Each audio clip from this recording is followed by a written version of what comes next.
Exodus 1:5. Then Moses and the Israelites sang this song to the Lord. I will sing to the Lord, for he is highly exalted, both horse and driver. He is hurled into the sea. The Lord is my strength and my defense. He has become my salvation. He is my God, and I will praise him. My father's God, and I will exalt him. The Lord is a warrior. The Lord is his name. Pharaoh's chariots and his army he is hurled into the sea.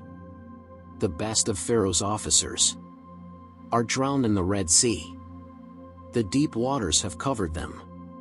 They sank to the depths like a stone. Your right hand, Lord, was majestic in power. Your right hand, Lord, shattered the enemy. In the greatness of your majesty, you threw down those who opposed you. You unleashed your burning anger. It consumed them like stubble. By the blast of your nostrils, the waters piled up. The surging waters stood up like a wall. The deep waters congealed in the heart of the sea. The enemy boasted, I will pursue, I will overtake them. I will divide the spoils. I will gorge myself on them. I will draw my sword, and my hand will destroy them. But you blew with your breath, and the sea covered them. They sank like lead in the mighty waters. Who among the gods is like you, Lord? Who is like you? Majestic in holiness, awesome in glory, working wonders. You stretch out your right hand, and the earth swallows your enemies. In your unfailing love you will lead the people you have redeemed.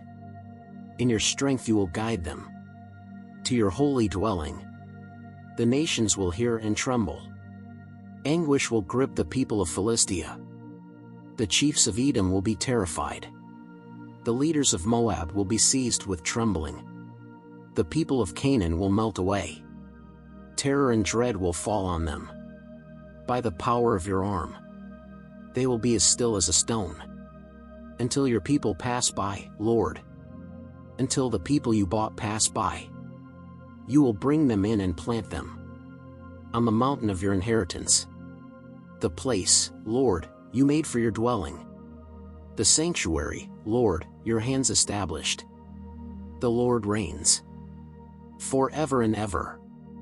When Pharaoh's horses, chariots and horsemen went into the sea, the Lord brought the waters of the sea back over them, but the Israelites walked through the sea on dry ground. Then Miriam the prophet, Aaron's sister, took a timbrel in her hand, and all the women followed her, with timbrels and dancing. Miriam sang to them, Sing to the Lord, for he is highly exalted, both horse and driver. He is hurled into the sea. Then Moses led Israel from the Red Sea, and they went into the desert of Shur. For 3 days they traveled in the desert without finding water. When they came to Marah, they could not drink its water because it was bitter. That is why the place is called Marah. So the people grumbled against Moses, saying, What are we to drink? Then Moses cried out to the Lord, and the Lord showed him a piece of wood. He threw it into the water, and the water became fit to drink. There the Lord issued a ruling and instruction for them and put them to the test. He said, If you listen carefully to the Lord your God and do what is right in his eyes, if you pay attention to his commands and keep all his decrees, I will not bring on you any of the diseases I brought on the Egyptians, for I am the Lord, who heals you. Then they came to Elim, where there were 12 springs and 70 palm trees, and they camped there near the water.